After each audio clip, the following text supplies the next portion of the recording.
Welcome into the show tonight, ladies and gentlemen.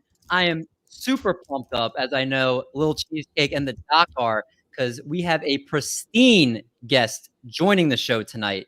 And without further ado, let me introduce this fine gentleman. We welcome in a man that, besides having the name Eric in his name, his last name, is an absolute fantasy baseball stud.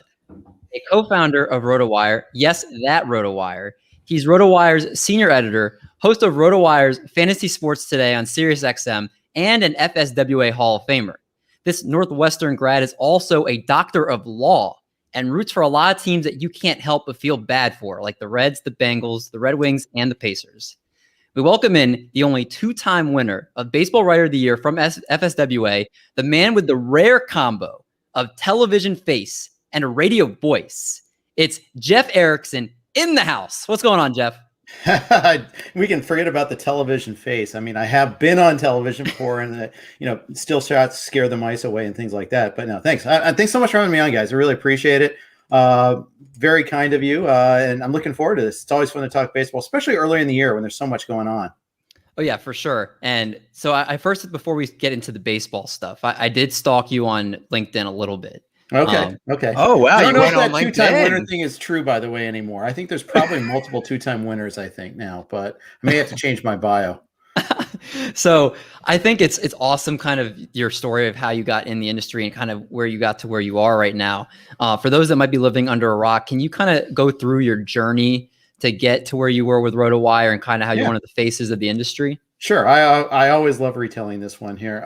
So my partner at Rotowire, Peter Shanky, and another partner named Herb Ilk, the three of us started the company together in 1997. Actually, the winter of 96, Peter came up with the idea. He wrote for the Wall Street Journal. He noticed that everything was starting to become online. We were getting these mail-in discs from AOL. You guys are young. I don't know if you ever had dial-up before, but it used to be that when your player missed a game, you didn't know, like, why is he out? Unless he was a star, unless it was on SportsCenter, you didn't really know. You had to wait 2 days for it to come out in USA Today when they did the local market reports. Those were always pulled from the local newspapers. We started to notice that local newspapers are getting online now. So I thought, okay, well, we'll access this, we'll report it, we'll have a centralized database, and we'll give a fancy context to it. Pete came up with the idea. He and I fleshed it out a lot. We did a drive all the way down from Chicago down to Orlando for the Citrus Bowl, Northwestern versus Tennessee. Peyton Manning's last college game. They smoked us. I'm a Northwestern guy, but we actually rallied to get to 21-21, and then it got ugly after that. And that drive down and the drive back, we spent a lot of time talking about the idea. We had a soft launch in January of 97, and it caught fire. John Hunt happened to notice us, gave us a screenshot in Baseball Weekly. John Hunt was the man. If you didn't know if John Hunt paid attention to you, your traffic just spiked, and it quadrupled pretty quickly. And he gave us a lot of positive coverage, and it kind of went from there. We were able to get by. It was called Roto News at the time, and we were able to get by on advertising only. We didn't really have a revenue model besides that. Now, it's a lot harder to do that. But we started with baseball, added football, added commissioner services, eventually added a lot of other different sports. We got bought out by a company called Broadband Sports in 1999 when we had to kind of make this decision. Do we get funding? Do we get bought out? How do we buy more servers, pay for more traffic? And decided to go this route. Moved out from Chicago to California. The company that bought us, Broadband Sports, they ran a couple of different sites. Unfortunately, they went out of business in 2001. We relaunched as Rotowire at that point in time. And about a year later, we realized, okay, this is the first internet bubble. You can't just get by on advertising anymore. We had to change from a ad-supported site to a subscriber-based site. And we still have some free content, but that was the start of changing our model and start of adding on different services as well. Well, I mean, you've adapted well to the times. And I think, especially with everything changing as quickly as it does, for you guys to still be regarded as one of the best, if not the best out there, it's just a testament to your guys' hard work and passion as you guys have for what you're doing. And again, it's one thing I think we all just admire and just love to be able to consume all the content you guys do. So it's just a treasure to be able to tune into you guys. Appreciate that. And it's a testament to that. We have a lot of good people with us. The three of us that founded the company are still there. That Chris Liss and Tim Schuler added on to be partners in the company in 2001. They had already started doing stuff for us. The five of us are still together. we don't have a whole lot of turnover. Yes, a lot of people do go on, and like Derek Van Riper is now big with The Athletic. Andre Snellings is with ESPN. Especially people that didn't get a chance to be full-time, they usually, get other full-time gigs. Dalton Del Don's another one, Stefania Bell. We're proud to be associated with all these people. And it's part because we've been with a lot of good people over the years, and that's made us look smarter. You guys are kind of like the coaching tree for all these people being able to get the full-time gigs. You guys kind of help grow them up a little bit, and then when those opportunities come, you let them spread their wings and fly, kind of. Something like that, yeah. And it's funny. There's so many more opportunities now in the industry too. It's such a huge community. When we started, we were happy to see when ESPN mentioned the word fantasy. Now ESPN has their own monster fantasy department. Matthew Berry does such a great job growing fantasy football. Eric Carabell gave me a huge opportunity. And that's the thing about this. Our community is we help each other a lot. It's not Coke versus Pepsi. There's a lot of people lifting everybody up.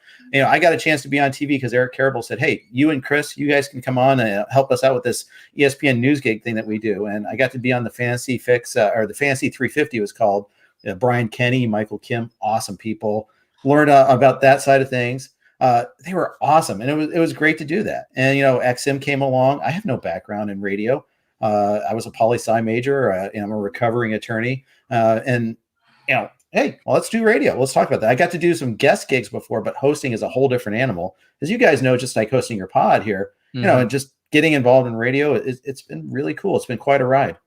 Again, you're definitely an inspiration for us. Again, the hard work that you've done. And again, speaking since I usually host this show and just listening to how you do it, it's definitely been kind of a model for how I try to do things. And I'm super excited just to be able to talk baseball with you tonight. And it's a super fun topic actually to get into. And if you haven't seen what it is, we must overreact immediately. Yeah, we have Overreaction, specifically the Overreaction Thermometer. So we're 1 week into the baseball season. Feels like now is kind of enough time to start helping our listeners wonder if they should overreact to what's transpired or if they can be cool as a cucumber and stay relaxed to make the necessary roster moves. And everybody kind of after the first day or two was already jumping to it, but we kind of just sat back a little bit. We said, we're going to wait for Jeff to come in here and just make everybody feel better. So I got 12 players for you. It's just 12 names that I've seen a bunch throughout Twitter, just heard on other podcasts, names I just hear float around a lot. So for the right or wrong reasons, I want you to be able to tell me if you're running, like you're running from a fever from these guys, like it's super hot, I don't want anything to do with them, or they're cool, it's chill, you can keep riding them out regardless of kind of whether it's good or bad type of deal. All right? Okay. Sound good? So sounds good. Let's do it. All right. So Jeff, I don't know if you're a betting man, but when we're talking about reactions to players, who would be the first guy that you think would be brought up on any show based on how much he's taken the league by storm? Who do you think that would be? I cheated because I saw your list. So I would have said Julian Merriweather, though, just because based on the fab bids that we had in the NFBC this past week. I mean, that was insane seeing a closer go for 400 plus. But it's Yermin Mercedes, who's super awesome and fun to watch. And also a guy that was available in almost every single league that we're in, including AL Tout Wars, including like my AL only leagues. It's incredible that he was still out there. Yeah. So my question to you then, so I'm going to start how we're going to do this. I'm going to read the initial statement for Jeff to answer, and then we're going to alternate between Doc or Cheesecake chiming in on individual ones here. So the first one, Yermin Mercedes will be 80+% owned by the end of the 2021 season. So it's not like he's going to ride this hot streak and then be dropped. The end of the 2021 season, he's going to be at least 80% owned. Is that too hot for you, or is that a chill take? I would argue too hot because there's a lot of 10 and 12 team mixed leagues where he's UT only, and that might detract from him there, from being rostered all season long. And, once he goes through his first slump, I bet he last in first out sort of type of guy. So I'll say too hot. I don't think. Yes, exactly. A little accounting lingo there. It's always draws the ratings, I hear. So, but do you think he'll be relevant by the end of the season, or is this something that you think he's going to steadily decline? Eventually will just be someone that's on everybody's waiver wire? I mean, he hit in the minors. The lack of position scares me. I wonder what happens when he hits his first slump. Well, how does Tony La Russa handle him? I mean, we already see Andrew Vaughn, who everybody wanted to get in spring training at the start and draft season, and is, of course, has the prospect pedigree. Tony La Russa is already saying, "Oh, he's playing enough. He needs to learn his role." And all. And like, could you see Tony doing that too? I think he's a hot hand sort of manager. And I think that could happen at some point too. And if he ever starts playing catcher, then it's a whole different story. Then he's 100% out. I agree, 100%. And a couple things with your mind, Mercedes. He's right now his max exit velocity is actually really good. It's top 7% of the league, but his average exit velocity is actually under league average.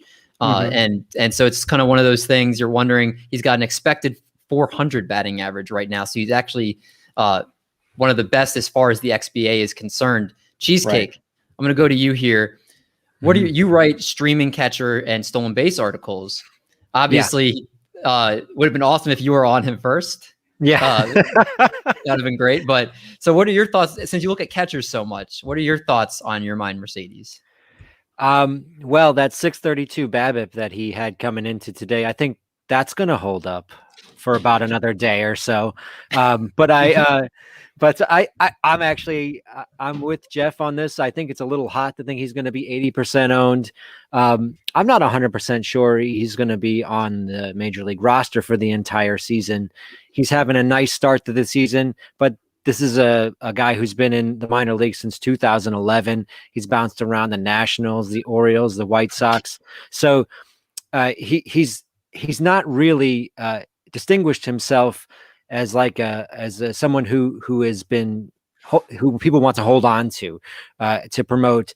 So I think, to me, that just says that the White Sox are going to ride this as long as they can, but they have plenty of bats they're going to want to run in there, and when he cools off, you might see him back down in AAA come midsummer. But if you have him, obviously ride him as long as this goes. 288 WRC plus right now, it's beautiful. But I don't think that he's going to be maintaining anything close to this. I don't think he has the speed to maintain like the high BABIP and I don't think that he has like the position flexibility to maintain the playing time. They have catchers. They have Yasmani Grandal, who is pretty much everyday catcher. His knee was bothering him during spring, so he might need some rest days, but I don't think it's going to be Mercedes giving him that rest. It's Zach Collins right now. So I honestly think that there's a pretty good shot that he doesn't even last the whole season in the major leagues. My God, are you still talking? It's a good point. I was making a point. No, you were still talking. That was a good point. I want to make sure that Jeff isn't another year older by the time the show is finished here. So, so let's move to the next guy here. Corey Seager, hot. He was really shooting up draft boards by the end of the year, and rightfully so. I mean, he'd been hampered by injuries the last couple of years, kind of finally had some time to get healthy, and he really showed at the end of last season, especially the playoffs, what kind of hitter he can be. So, Jeff, my question to you, is it hot or cold as that Corey Seager is going to finish as a top 5 hitter, regardless of format, points or roto? Format matters though, because he doesn't run. And roto, I don't think he makes top 5 because of that. Points, you could see it maybe. I'll be honest, guys, I don't play a whole lot of points. I just had Micah Henry on our podcast, and he's a big time points league player. He prefers that as his format. And of course, in a points league, Corey Seager is a lot more valuable, right? He's you don't get punished for the lack of speed, but I do have him only in one league. If I didn't have him in that one league, I think I'd have some serious FOMO right now because I'd almost want to draft in another league. I love Corey Seager. I mean, I get to see him out here all the time, especially now that DirecTV has done a deal here that I can watch Dodger games. Don't get me started on that for 5 years and not being able to watch the Dodgers. But yeah, he's a fun player, and he's just dialed in. When he's dialed in, he's fun. Hope he stays healthy. But in a roto format, he can't be top 5 just because he doesn't run at all. It's a good point. Doc, I know you love Corey Seager. What would you like to add for him? Do you see him finishing the year? And maybe, again, if it's roto, do you see the potential as top 5? Not top 5 for roto. Points league, I probably have him points, top thank 10. You. top 5 is a little too rich for me just because he probably won't hit more than 25 homers. But it's interesting because him and Randy Rosarena were really, really hot in the playoffs, and one has continued that stretch and the other hasn't. But he might be in the best hitting spot in the entire major leagues. Hits number 2 with Mookie in front of him, who's an on-base machine. And right behind him is Justin Turner, Cody Bellinger, and Max Muncy. So he's having some RBI opportunities. He's getting a lot of run opportunities. And pitchers have to pitch to him because of who's around him. So he's someone that if you have, and I don't have any shares of Corey Seager, you got to feel pretty good about. Yeah, I definitely, Jeff brought up the FOMO. I have the FOMO. I'm in 10 leagues, and I think 8 of them I drafted at the back end, and he just wasn't in a spot unless I took him in the second round back. He was never there for me. So that's a great point too, is how much draft position matters when you're looking at your portfolio and how much you have them. Like you, I as almost always at the back end of my draft. I think there was one time where I got him early in a draft, the January draft. I did a DC 15 teamer, and I was able to get him in the third round. But for the most part, he just wasn't there. I mean, he was going late second round, and I had one league, TGFBI, where I drafted early. I had a 2 slot, and I didn't get him there. And it's interesting because I feel like with shortstops, they go very quickly. Like as soon as somebody takes Tatis, he was a top 5 pick. Then Trey Turner goes top 10. Then somebody takes Story. Then somebody takes Corey Seager. Then there's a little bit, Lindor. Then there's a little bit of a wait for Bogarts. But it seems like once somebody takes that initial shortstop, then they go off the board pretty quickly. Right. And as we saw aces get pushed up the later we go into drafts, all of a sudden, then maybe you can get Corey Seager in the middle of the third round. You just never made it to me. In my second main event, I was at the 6th slot. I was like, okay, that would be ideal. No, he was gone. It just didn't happen there, but that's okay. I love that area of the draft. There's always someone good that you can get that you love, but just never happened to be Corey Seager, unfortunately. Yeah, no, I agree. And again, like you were saying, draft position matters unless you really want to jump to get a guy, which people will say, if it's your guy, go get him. But also draft strategy plays in fact. Are you a pocket aces type of guy? You're like, all right, I'm in the back end. I'm going to make sure I get him. So that all plays a part in there. Question from here, Jeff, are Reds win 90 games this year just a hot start or something that they can keep going? Well, let's see. Once we get out of Great American Small Park and we stop playing the Pirates, we'll see how good we are. But, there we go. I'm cautiously optimistic about the start. I like that they're hitting. It's been a Reds tradition to underachieve at the start of the season and try to catch up. A couple of years ago, it had that brutal 1-8 start, and that included 2 series against the Pirates. This year it's a nice start. It was a desultory offseason. That's the funny thing. You trade away your closer for financial flexibility. Let Archie Bradley walk. Don't even tender him an offer. The guy they got in the Iglesias deal, Noel Ramirez, they cut. But I love the development team. That's the thing. There's some things I like. I love the fact that they have Kyle Boddy as the director of pitching there. I love Derek Johnson, the pitching coach. They churn out these fun guys. They've kind of coined the term Spincinnati, and that's been fun. Watch all these guys with great spin rates. We haven't even seen TJ Antone get deployed yet. I'm really excited about him in the long run too.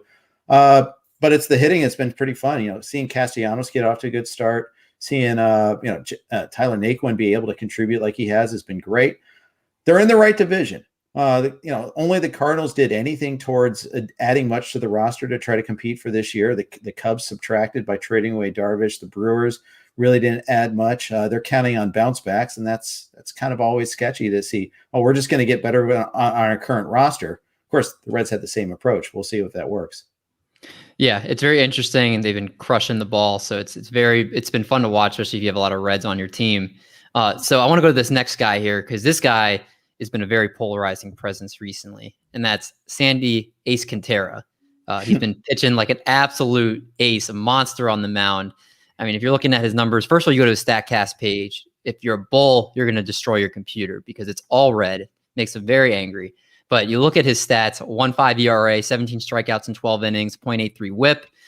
His XBA, slugs, all that stuff is great. But I'm interested in his pitch mix here because his pitch mix, he's throwing 4 pitches at least 18.8% of the time. And so he's using 4 pitches very well. 4-seam is down. The usage looks like it's down a little bit from last year. So I'm curious, Jeff, do you think he is going to be a top 10 starting pitcher at the end of the 2021 season?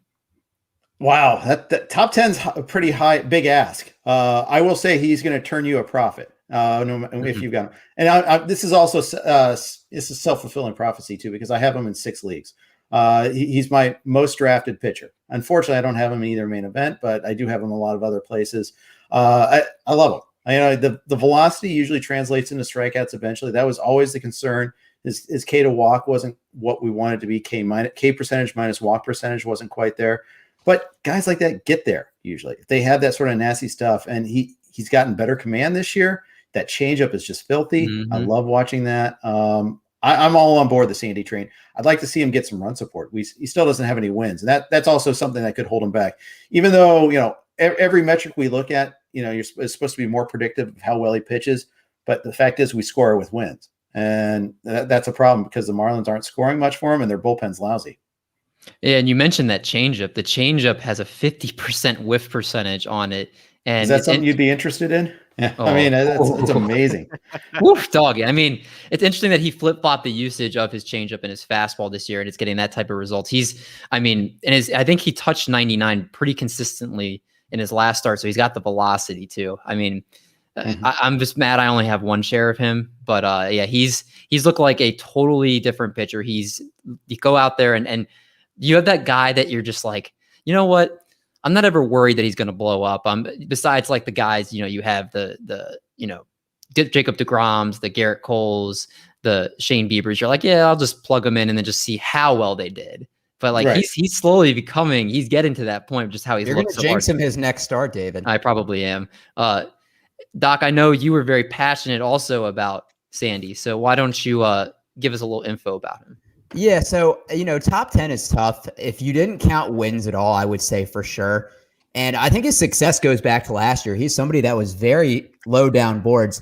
And you take out his 4-inning pitched 5 earned game against the Rays last year, and he actually has a 2.13 ERA over about 40 innings. And he faced arguably the toughest divisions. He had to face the Yankees. He had to face the Phillies twice. He had to face the Nationals. He had to face the Rays twice.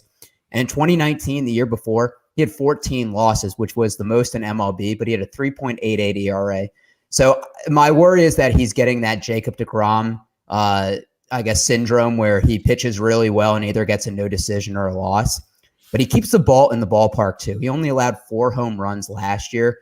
Once again, the thing that's kind of preventing me from getting excited about him is the lack of wins. I think the Marlins looked better last year with expanded playoffs. I'm still not a big fan of their lineup, but him as a pitcher, he looks great. And as you said, that velocity is very encouraging. All right. Well, let's move to another guy. We had a Reds comment in there. Let's talk about someone from the Reds, and that's Jonathan India. Jeff, my question to you, is it too hot of a take to say that he's going to be NL Rookie of the Year? Oh man, that's putting that in my wheelhouse there. I'm supposed to say auto yes. That's a snap call. That's not too hot of a take. That's a good take. Like to see him homer. I can't wait till he qualifies at second in the NFBC. It gives me a lot more flexibility. But man, he's doing everything right so far. Playing good defense too. He started off and he got rave reviews back from the alternate training camp site for his defense at second base. We saw it on Wednesday. I don't know if you guys saw the relay throw he made to nail the guy at the plate, but it was sweet. No crow hop, nothing. Just turn and chuck it and put it perfectly on line. That was fun to watch. Everything's going right so far. We'll see what happens when he gets his first slump, because that will happen, and how he reacts to that. But so far, so good. So, NL Rookie of the Year. Let's do it. All right, there we go. I like it. Cheesecake, are you going to rain on Jeff's parade, or do you agree? I happen to disagree, just because doing some looking deep diving in his minor league numbers, he's never been a high batting average guy. He's never been a high power guy. He just doesn't have, to me, the type of statistics that voters go for. He could actually be the best rookie, but there's going to be a different rookie that comes in and puts up more numbers that are sexy to voters than he does. But I do like what he's doing. Obviously, I'm a big Cubs fan, so I don't wish good things for the Reds, but you have to like how he started, and you had to like how he started to up his walk rate in the minor leagues in 2019. And hopefully that starts to carry over into the major leagues, and he can really, really be a great contributor for that Cincinnati team. Yeah, I'll say this too. Sometimes we were robbed a year of development from a lot of these players last year. There was development happening, but we didn't get to see it, so we don't know. Maybe he actually started to learn, change his swing path a little bit more. Even though the minor league numbers don't really express what his capabilities are, he might have been able to add that a little bit last year.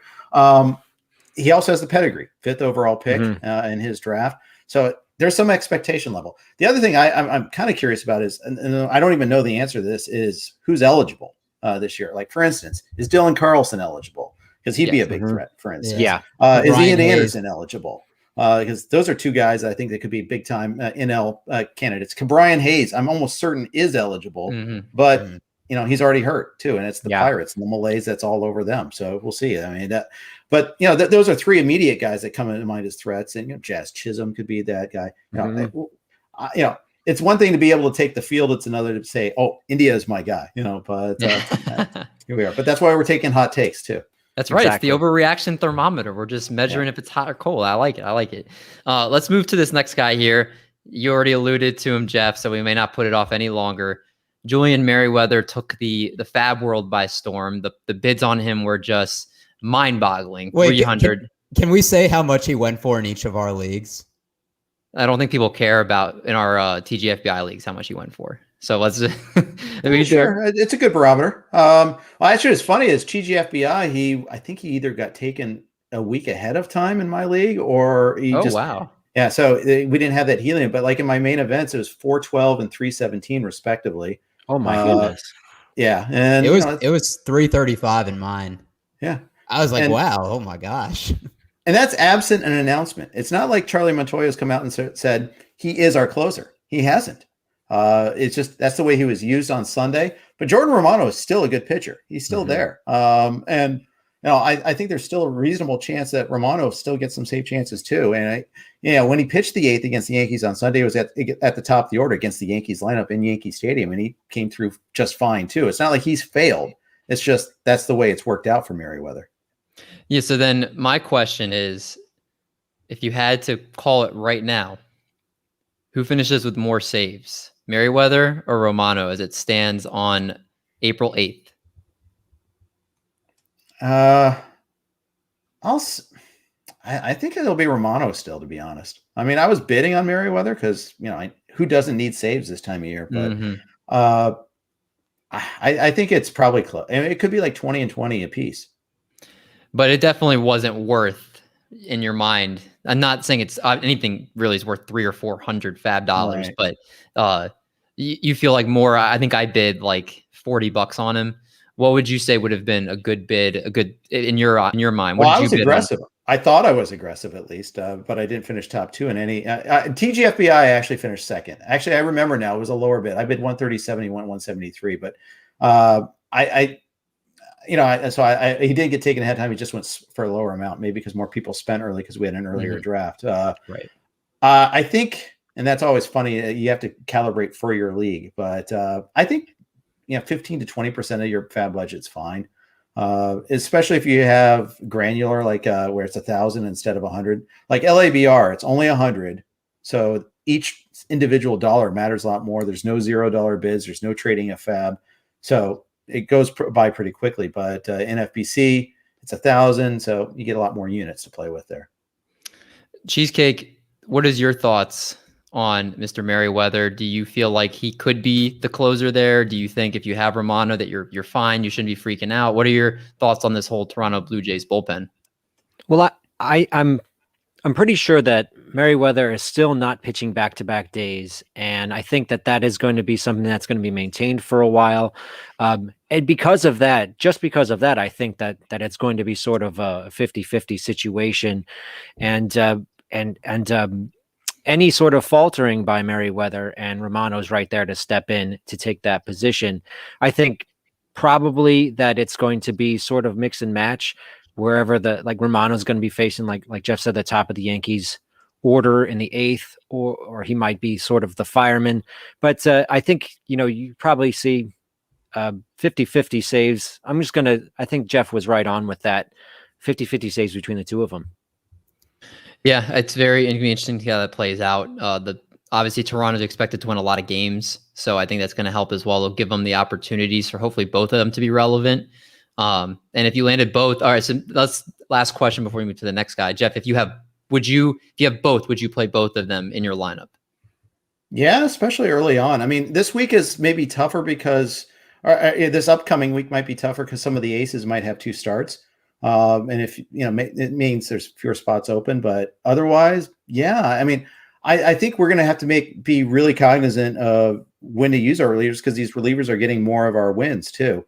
And I think, with starters going shorter distances, you don't want to face the Yankees. You don't want to face the Dodgers. You don't want to have Coors Field starts. Those things kind of start to add in a little bit there. And so you'll find weeks where you're going 5-4 as starters and relievers, 6-3 a lot, not always 7-2. That's a good point.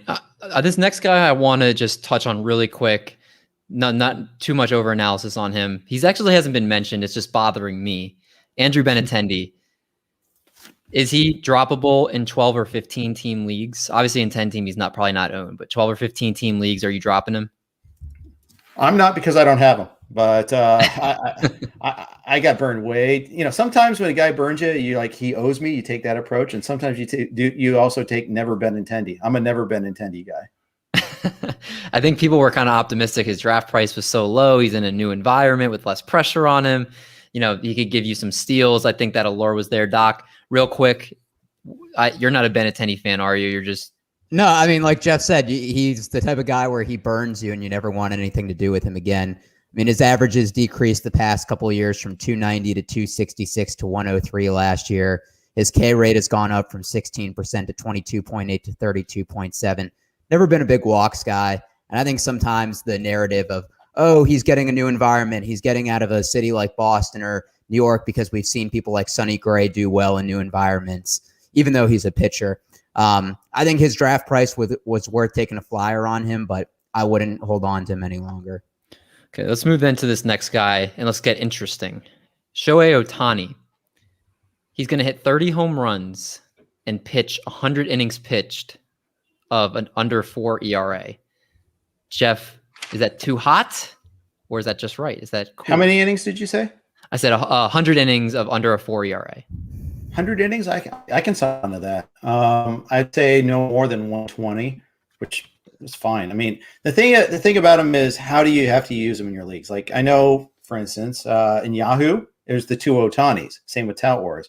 Mm-hmm. If you go NFBC, a lot of other formats, you get to choose at the beginning of the week. If you have a league where you have daily moves and you get both sides of that, I mean, it's just through the roof. That's where I get some serious jealousy that I don't have them anywhere. I even chose not to keep him, but we had a January keeper deadline in that league. And of course, then he blew up the spring, and I was filled with sadness because I screwed up, because at the very least I could have traded him.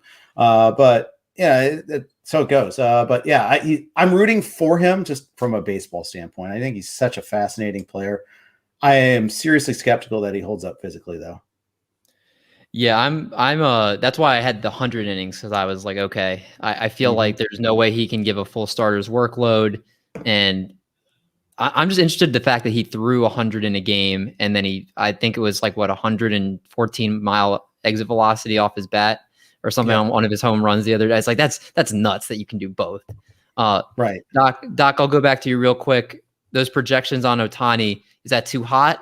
Way too hot. He won't even hit 100 innings, in my opinion. I mean, this is a guy that has, for his career, 58 innings pitched, and he pitched 51.2 of them in 2018 before he got shut down. And that was in 10 starts. So he's averaging about 5 innings pitched each outing, which means he would start 20 games, which I highly doubt this year. And I agree with Jeff. I think his body is going to break down at some point.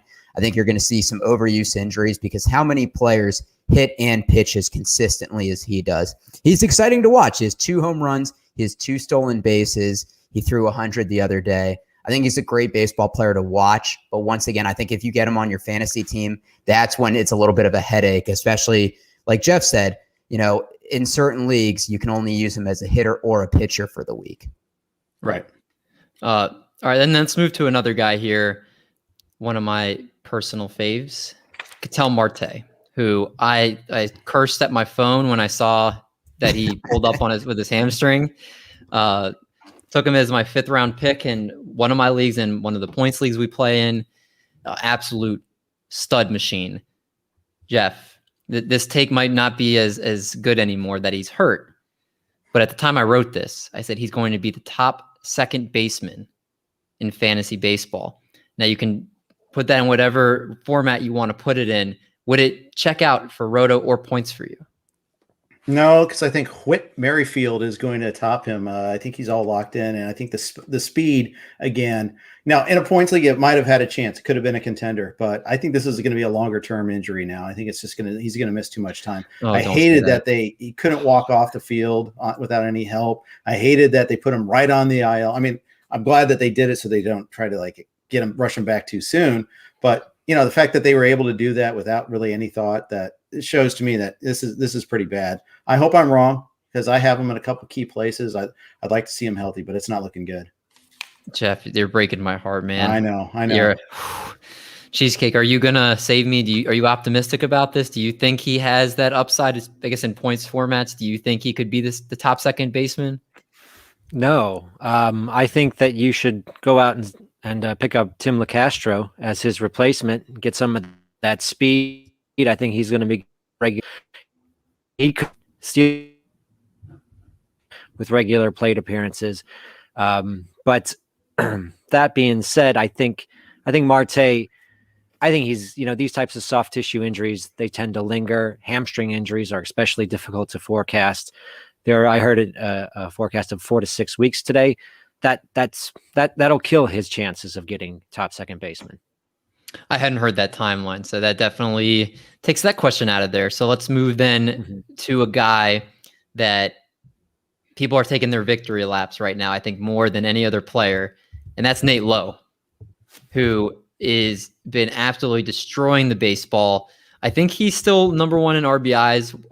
When I wrote this, he was. I don't know if I Tyler think so. Naquin I think he still is. Okay, Naquin's hot on his heels here, but my thing to you, Jeff, he will be a top 12 first baseman in Roto in 2021 because he does steal some. He has 1 steal so far, and he can steal the occasional bag, so that might help boost his value in Roto. Is he a top 12? No, he's still striking out a lot. I think the batting average is going to crush him eventually. I mean, it's a fun story, and I'm glad he's getting a chance. I'm glad that Nate Lowe has been freed. And he's off to a great start, but he has 9 strikeouts and 26 plate appearances. It's hard to hit, to maintain anything of a decent batting average. I think he'll eventually be in the 240s if he continues strikeout rate, and that stabilizes so darn quick. Ks have always been a part of his life, and there's a reason why I think that's the reason why the Rays were willing to include him. I'm not trying to totally appeal to authority here, but the same token, I think that there's going to be a drop off. I have him in a couple of places. I hope I'm wrong a little bit there, but I got him cheaply for a reason, and that is because I think batting average is going to be a problem for him. You're right. I mean, he has a 34.6 K percentage this year. That's just way too high for him to keep up what he's doing. His an xBA of 289. He's going to hit the ball hard, but yeah, that batting average, right now it's 320. That's going to probably come down. Contact rate is not what you want it to be at. Jeff, if you have him in a league you can trade in, are you trying to trade him as ASAP while his value is this high, or do you believe that he's still going to be a 30 homer guy that you're going to want, even if it's just extra depth on your team? I think to pull this off, you need to kind of find a competitor in your league that's got a problem with injuries or something else at first base, or just a util spot for that matter. Find the Eloy Jimenez owner. Except, unfortunately, I am the Eloy guy and the league where I have Low. I was like, well, hey, you need another bat. Well, maybe I can help. But you need to kind of do that. But everyone knows you're trying to sell high. At least the leagues I play in, most everybody knows buy low, sell high. They're pretty savvy enough to notice that. It's not like you're going to be able to say, give me Pete Alonso for him. That just isn't going to happen. But maybe he's part of a deal where it's a 2 for 2 or a 2 for 1 or something like that. You might be able to pull that off. But most people aren't going to say like, oh, I was so wrong on Nate Lowe. I got to get him. I think we're in a different era now. You know, I'm really glad you say that because I think that's my biggest podcast pet peeve, and I just did it, and I'm gonna punch myself for that because Don't punch yourself. I feel like everybody thinks that league mates are stupid, and they're like, "Oh yeah, like trading A low, they'll give you something of value." It's like, no, everybody knows that right now this value's sky high, and you're not going to give up a lot for him. Like, you're right; it's a different age now. Everybody's in tune. They listen to a podcast or they have some type of research. If you're playing fantasy baseball, is such a dedication and a grind that if you're playing, you have to have some kind of knowledge most of the time. So I'm glad you brought that up and can educate people. If you're doing that, if you're like me, you need to stop. I'll give you an either or, though. I'll throw this out. CJ Cron has been a little bit disappointing. He was everybody's favorite guy in draft day. But, prior to him signing with the Rockies, those two guys were getting drafted the same spot. CJ Cron or Nate Lowe now? I still take CJ Cron. I would too. Yeah, no, that's a good comparison, though. Maybe I can find a better one because that was too much of a snap call. Christian Walker or Nate Lowe. You definitely made me think that more. I'm still probably going Cron. Walker or Lowe, not Cron. Or I'm sorry. I meant to say what's it called? You'll go Walker. Yeah, Walker. Okay. I'm a big Christian Walker guy, so I probably would too. But that might be more the neighborhood he's in. He's definitely no longer like first base number 30. He's now like in the 20 to 20, probably around 20 or so is probably where you'd put the slot him if you're redrafting today. Yeah, I mean, he still hits the ball hard, but right now he's got a 19.2 K percentage. Last year, 20.6 K percentage. So that strikeout difference alone is huge. Yep. Right. He never struck out like this though in the minor leagues. This was not part of his profile. Now that doesn't mean, doesn't mean that he's going to continue. He's not going to continue to strike out at a really high rate.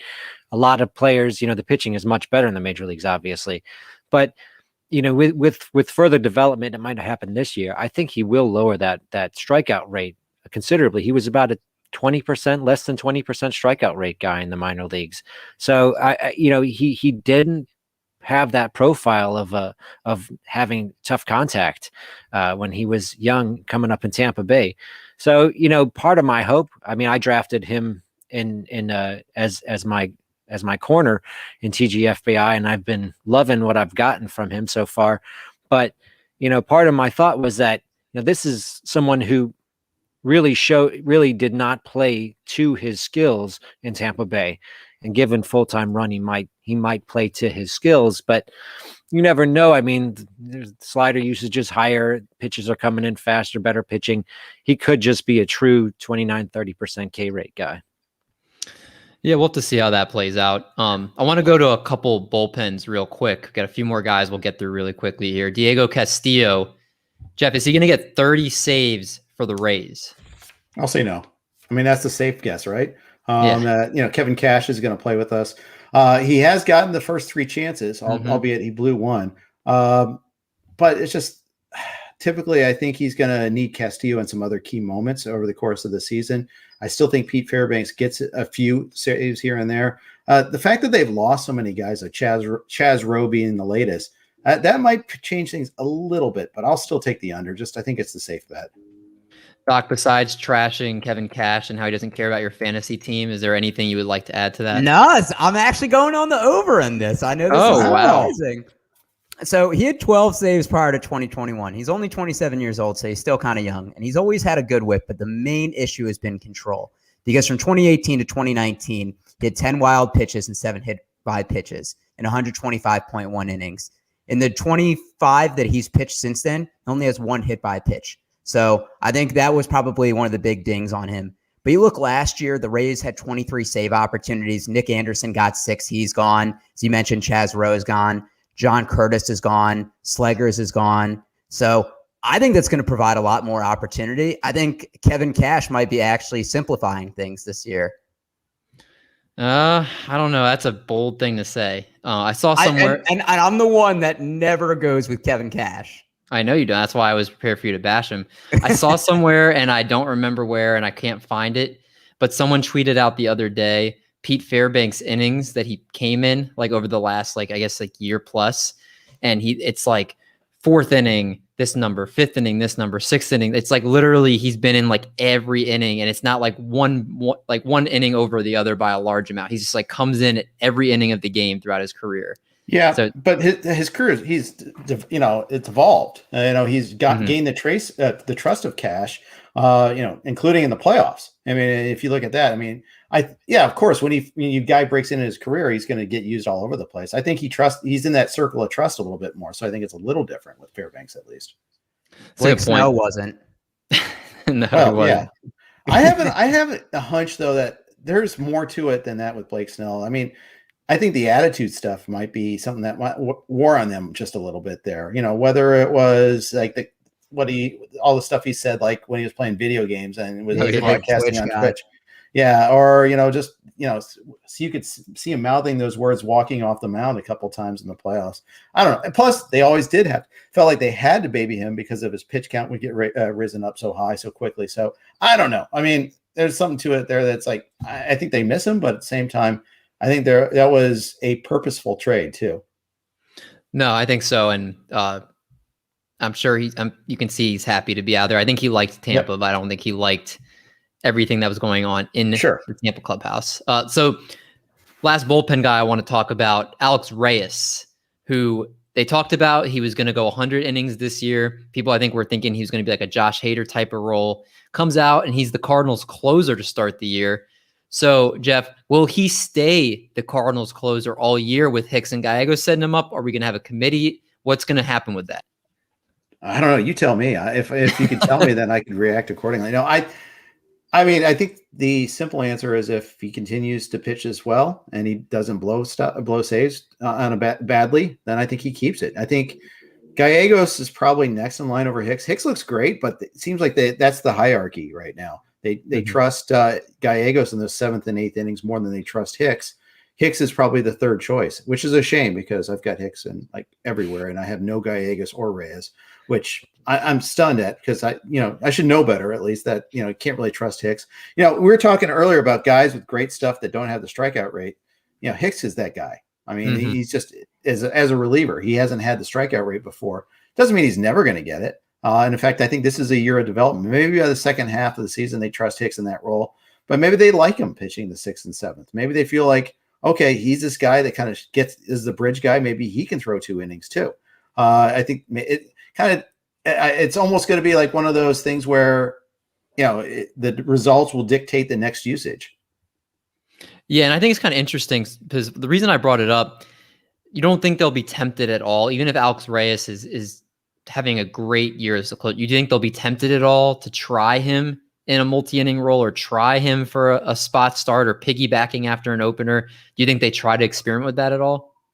Yeah, it's possible. I think, again, like Reyes, he can do the multi-innings, did do the multi-innings. He did like 3 innings in the last 2 days, or Monday, Tuesday, I shouldn't say. He didn't pitch Wednesday, but and I didn't get to see the usage in today's game against the Brewers yet. But, I think that they will try to find different ways to get him in there and stretch him out. I don't think Hicks is ever going to get stretched out more than an inning or 2 at a time, though. Cheesecake, what are your thoughts on Alex Reyes? Do you have any shares of him? Is he the closer of the Cardinals for the rest of the year? I'm also throwing my hands up in the air with this one because with the Cardinals going into the season, I didn't know who was going to be the closer, but I did feel like if Hicks showed that he was healthy, he would be the closer. And I kind of thought that the goal this season with Reyes was to give him multi-innings so that next season he could be in the rotation, which I still think could be possible, even if he's the closer the entire season. There's plenty of pitchers that have bounced back and forth from closer to starter. But I did think that they had tried to, project him to more innings this year so that he could be stretched out to go 130, 140 next year.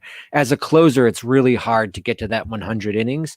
But with him, his walk rate has always been a little bit. And so for me, I kind of thought he might be someone who would have trouble getting 100 innings on relief because he would throw too many pitches, perhaps. But, if he continues to pitch like this, he'll be the closer the entire year. But I do think that with all the different options they have, that it's probable he's not the closer the entire year. That's just like a probability guess, not anything else. I'm glad you stopped being wishy-washy and you gave us a firm answer at the end. That's what I was looking for. Let me just tell you, they had John Gant start the other day. That's when I threw my hands up in the air too. Yeah. There you go. Let's move to the last guy on this list. It's the gift king, the guy that everybody frustrating because he doesn't get strikeouts, but that looked a little different in his last start. That's Dustin May. So, Jeff, is he going to be in the Dodgers rotation the entire year and give us at least a K per 9? Yes and yes. I think he is. I started in spring training, and again, stuff follows. I mean, the K's usually follow with the stuff. It's him learning how to pitch. It's learning how to set up hitters, how to get that secondary pitch to work a little bit better. But all the indicators were there, and the fact that they waited so late in spring training to announce him as a starter was kind of frustrating. He would have gone. In January before they signed Bauer, he was going around 150 or so, and then all of a sudden, there's no spot for him or Gonsolin. Then Gonsolin fell by the wayside. Price got the late start. May was pitching great. I don't see why they change. I think it's the Dodgers, so that they're ridiculously deep, and they'll flummox us at times. They'll have the 10-day super blister and get the Rich Hill treatment for a little bit. But no, I think he's going to stick in the rotation. I think this is what they wanted. And the fact that Gonsolin got hurt is convenient for Mays owners too. And David Price has looked absolutely dreadful. Yeah. So that definitely ties in there. Doc, any other thoughts on Mr. Dustin May? Yeah, I agree with what Jeff said. And you think about it too. I mean, he was the prospect the Orioles wanted in the Manny Machado trade, and that was years ago. So that shows you how much they value him and believe in him long term. I think that was probably the best game of his career the other night, right? I mean, he went 6 innings pitched 4 times last year, but he gave up multiple runs in each outing. He threw 6 shutout innings. He hit 99 on the gun multiple times. His delivery is a little deceptive too. It looks like that with his pitch mix really threw off some hitters. So like Jeff said, it's a lot of times, he's young. He's going to learn how to pitch. He's going to learn how to develop a secondary pitch. But I like his upside, and I do think he stays in the rotation. So the one thing I will say, you talked about how the Orioles wanted him. The Dodgers don't part with their pitching prospects. I don't think regardless. And obviously Machado's contract was coming to an end anyway. So I remember as a Twins fan when the Twins were trying to trade Brian Dozier at his peak value, and we were asking for Walker Buehler. And this was before. Wasn't that cute? Yeah. and they wouldn't do it. And that's the only thing we wanted, and they wouldn't do it. And they only offered us Jose De Leon as the only guy they would give us in that trade. So that just shows, I think they know which pitching prospects are going to be good for them. So they're not going to offer them up unless it's for some strange reason. So, but yeah, great stuff. Not every team is willing to give up a top pitching prospect like the Nationals for a position player. Yeah, that Mike Rizzo has done a lot of great trades. That one still boggles my mind. But great discussion, fellas. It was getting a little hot in here, so I'm glad the thermometer's put away for now. And without further ado, let's get to the next segment, and that's going to be the question of the week. All right. Question of the week is sponsored by Monkey Knife Fight. Triple Play Fantasy is now official affiliate to Monkey Knife Fight, the fastest growing sports betting site in the United States. If you use promo code Triple Play, you'll get up to $50 of your deposit match when you become a new user and use that code. Remember, if you're looking to win some cash, make sure you follow the Triple Play Monkey Knife Fight shows coming soon to give you a 10 to 15 minute look to help you win big. Remember, code Triple Play. All right, Jeff. So my question to you, Eric, when this question was posed, Eric said, no chance there's a debate about this. I think there's debate. Who is the current face of Major League Baseball? I still think it's Trout. I still think it's Mike Trout. I understand all the he needs to be more ad friendly guy and all that, but he's still the best player in baseball. I mean, he may not be the best fantasy player, but he's still an undisputed stud. Every year he's going to be that guy. I think you can make a case maybe for a couple other players, but I still think Trout's my snap call reaction. I love that because he was so certain everyone was going to say Fernando Tatis. So that's prior to him getting hurt. I mean, it doesn't matter if he's hurt or not. The face is still the face. Yeah, but if you play more games, then you're going to get recognized. If Tatis can barely stay healthy, then people are going to forget about him. All right. Well, And that's a fair point. And let's face it, Tatis is on our magazine cover this year. So, I mean, there is that. I mean, that's a, you can throw that hypocrisy in my face if you want. But, I think, and Tatis is fun and young and all that. And I think I was going to say there's like 3 options, really. It's Tatis. I think 4 maybe. Tatis, Soto, Trout, and Mookie Betts. But when I first saw the question, like first synapse that fired was Trout. I was like, okay, I'm just going to go with that. I've got one that you didn't list that I'll save for the end. Cheesecake, who is your guy when you think of the face of Major League Baseball? Well, I'm going to be contrarian just because that's in my nature. And I think that the current face of Major League Baseball, the biggest story of the offseason was Francisco Lindor trade to the Mets, or one of the biggest stories of the offseason.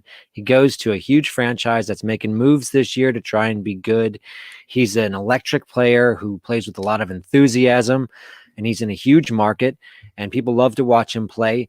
So if I'm just going to say at this moment, a team that people's eyes are on and a player who's being watched closely, Francisco Lindor is my pick for the current face of Major League Baseball.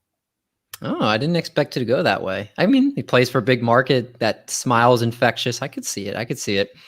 Doc, it seems like your doubt of the question was been squashed. So who is your guy? Yeah, so I actually think it's Juan Soto. And it's funny because I go to the grocery store a lot, and next to the checkout aisle, there's always baseball cards. And I swear I see his face on more baseball card packs than anyone else. And I think that's a great way to market to kids. But I also think his shuffle, I see so many people imitating that now. I think the infectious smile, I think he was on a World Series winning team a couple of years ago, which really helped his ascension. So, all right, I'll admit I was wrong that Tatis Jr. wasn't the popular pick. I still think he is one of them, but I'm going to change mine for now. I didn't hear you. Isn't it you said. What a great era we're in right now? No one's even mentioned Acuna yet. I mean, he's amazing too. I mean, it's we got all these exciting young stars. Vlad Jr. is going to be pretty close to that pretty soon too. If DeGrom only got wins, I feel like he'd get so much more publicity than what he is now. He gets publicity for how much he doesn't get wins. That's true. Yeah. So hold on, Doc. I didn't hear who was the guy you said? Soto. Okay, Soto. So when I look at the face of baseball, I'm like, who in other sports is in the news where people are like, oh yeah, I know that guy, or I've heard of that guy. Now, Trout. Are you say Bryce Harper? No, I was going to say Trout comes to mind. Obviously, everybody knows who Mike Trout is, but I think the face of baseball right now is Trevor Bauer. I think he's always in the news. There's always, anytime he's making a start, it's like the most must-see, whether it's his strikeouts, whether it's what he's doing on the mound, whether it's what he's tweeting. His agent is obviously very vocal on Twitter. I just feel like he is the entertainment that baseball craves as far as he's such an enigma. Like, you don't know what he's thinking. You don't know what he's doing. He's that unpredictability. And everybody knows who Trevor Bauer is because you just see stuff about him everywhere. Am I wrong? Is that too hot of a take to think Bauer might be the face of baseball? I think for baseball community, yes. For anyone else, I can't think of like, oh yeah, I know football, but I know Trevor Bauer. Yeah, I'm thinking about that. Like, Bauer puts himself out there, and that's helped his Q rating, if you will. And he but he hasn't done that like year after year. What's your favorite Trevor Bauer playoff moment? Well, okay, it's because he did the chop one time in a losing effort. I think he's not there yet, and that's part of the problem too. Is like, all the people that we're discussing as possible faces, none of them have like had like a run of like World Series wins. I mean, it's no Houston Astro. Nobody likes the Astros now, except for Houston fans. It could be Mookie Betts. And that's why I think you may add Betts as a possibility, because he's done with Boston and with the Dodgers now. We all know he's also an awesome bowler. A goofy fact about him. Do you know a goofy fact about like Juan Soto off the field? Probably not. I know it's a silly barometer. Mike Trout, he's a weatherman. He loves the Eagles. Things like he's gotten a little tiny bit of pub, but I don't know. Just a quick, quirky little way of thinking about it. I like it. Mimey, I just have a question, because they did pull the ball on Bauer, do we know the turnaround on that sort of analyzing the baseball? Because in his start yesterday, didn't they pull the ball after one of his innings to try They and did. analyze it for something? I haven't heard any news on that since that happened, and I don't know if they. You go I ahead, just Jeff. saw stuff going across my timeline about that right now. It's funny you say that, but I've seen two different reactions right away. One of which is like Bob Melvin saying he thinks it's coincidental. They didn't have anything to do with it, et cetera, et cetera. He was kind of downplaying it, but maybe that's just what he's going to do. Ken Rosenthal says multiple suspicious baseballs sent for inspection. Latest attempt of crackdown by the league. And remember, is Rosenthal's story that came out freaked everybody out about a week before the season started. Had people kind of maybe downgrading Cole and Bauer a little bit as the two guys that are most noteworthy of maybe trying to get extra spin. I'm going to have to keep an eye on. I did hear that this morning, and I didn't know if there was going to be that quick of a turnaround. So now keep an eye on that. If this will be the last thing, and then we'll go to the last segment of the night. If you have Trevor Bauer in the case that there could be a suspension, are you looking to try to deal him right now? I don't think you get full value for him. I mean, again, everybody's plugged into the news. I mean, maybe someone's got a hot take and says, oh, they're not really going to follow up on that. Fine. If that's the case, then maybe you can get full value. But I think this is like the worst time to deal. You know, it would be crazy if Trevor Bauer got suspended more games for doing this than anyone on the Astros scandal. Yeah, that would be wild. That would be incredible. Oh, my God. All right. Let's get to the last segment of the night, and that's going to be the game of the week. All right, Doc, you are our host this week. So what are we playing? All right, so this is one of David's favorites, and it's called Leading Off. It's based on a segment from Stump the Schwab. So I'm going to give you a question or a topic that has multiple answers, and you guys are going to take turns guessing. If you repeat the answer, or if you get it wrong, you're out for that category. I have 3, and then I have some emergency ones. So we're going to start with Jeff, then Art, then David. So the first category is going to be the last 6 teams to have the best record in the regular season for Major League Baseball. So, for example, let's say you say the Tigers. That's obviously not an answer. That would only be an answer once, even if they had 2 of the best seasons recently. Everybody good? Yeah. All right. So the first one is the last 6 teams to have the best record in Major League Baseball. And Jeff, we're going to start with you. I'll go Dodgers. Dodgers, the most recent. That's right. Art, to you. I'm going to go the Cubs. The Cubs in 2016 had the best record. We're going to you, David. Of course, I'm third on this one. The Yankees done it the last 6 years? The Yankees have not. Oh You are out, David. We're going back to Jeff. I'll go Dodgers again. No, you can't repeat I the can't. answer. Okay, it takes all of them. I got you. No, I'll let sorry. you go again. I'll let you go again. You're a kind and gentle host. I appreciate it. I will go Astros then. Astros the year before in 2019. Yes. Art, to you. There's 3 answers left. The Red Sox. The Red Sox in 2018. Yes, everybody forgets how quickly they flipped the switch. 2 answers left. Jeff, we're back to you. Already. That's what happens when David gets out right away.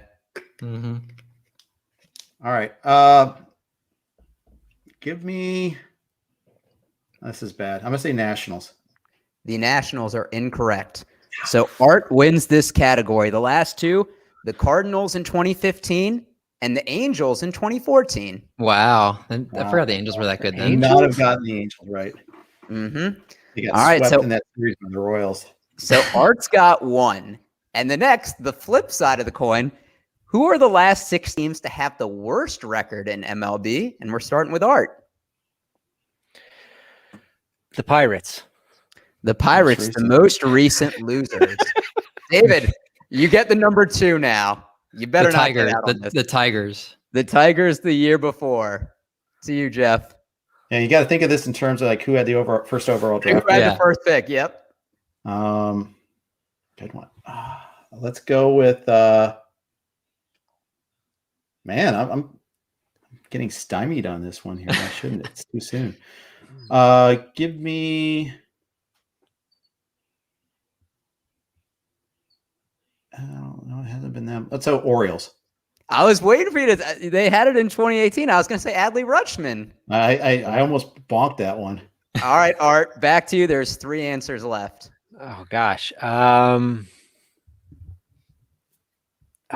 1 overall pick. This is probably wrong. I'm going to say the Marlins. The Marlins are incorrect. Ah, David, we're going to you. Oh my God. I only knew that the 2 that were first said. Well, I know the 3 actually, the Orioles. I'm going to go with the Kansas City Royals. The Royals are incorrect. Are you kidding Oh me? wow, that was my guess too. I even wrote them down to remember. All right. Oh. Jeff, you won this category by virtue of going last. Yes. So the other 3 answers: the Giants in 2017, the Really? Twins in 2016. David, I'm surprised you didn't know that. Yeah. And then the Phillies in 2015. So Jeff and Art both have a point. If David wins this category, then I have a tiebreaker. But if Jeff or Art win this category, then they win the game. And we're going to start with David for this. And this is a little bit of a longer one. The last 9 players to hit 50-plus home runs in a season. And David, we're starting with you. Giancarlo Stanton. Giancarlo Stanton, 2017. Jeff, to you. Pete Alonso. Pete Alonso, the most recent, 2019. Art, to you. Aaron Judge. Aaron Judge, also in 2017. Those are the 3 most recent. I'll give you that hint. And David, we're going back to you. That was my next one. Damn it. All right, I got to win this one. I'm going to go with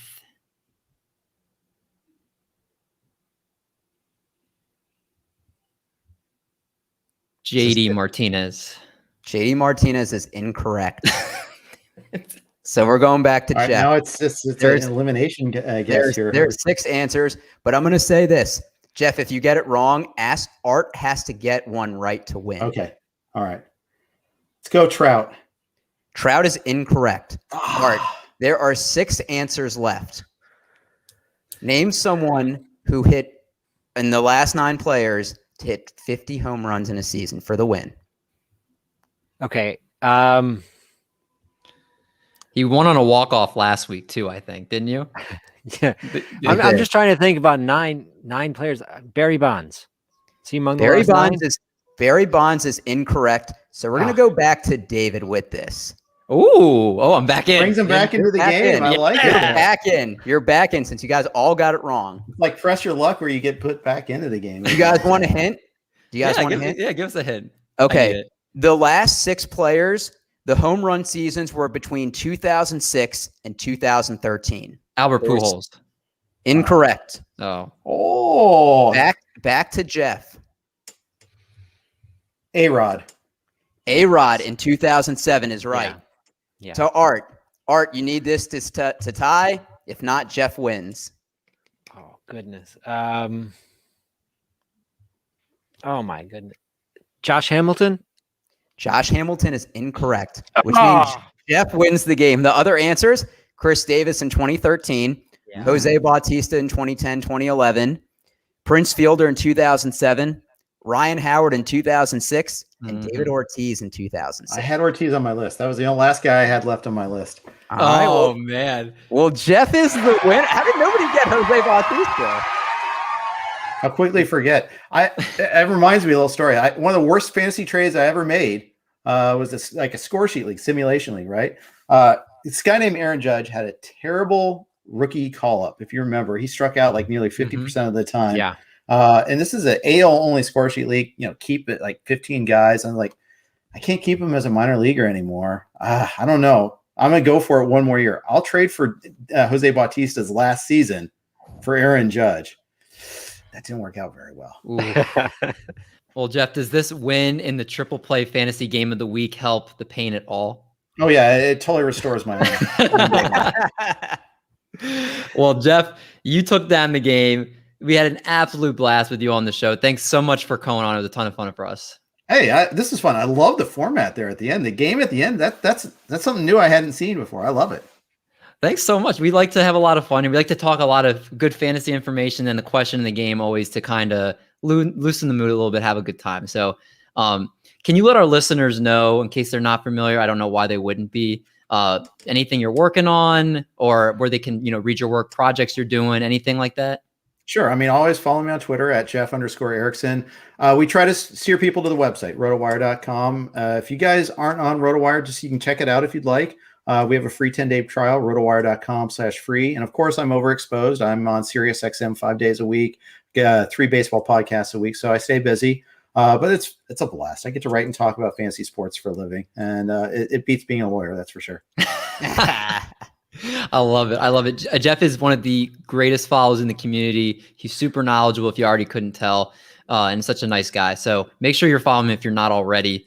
Next week, we're going to be joined by the combo platter of both Bogman and the Welsh from In This League. So make sure you stay tuned for that show. Until then, make sure we're going to leave here like a bread truck and haul buns. So see you guys later.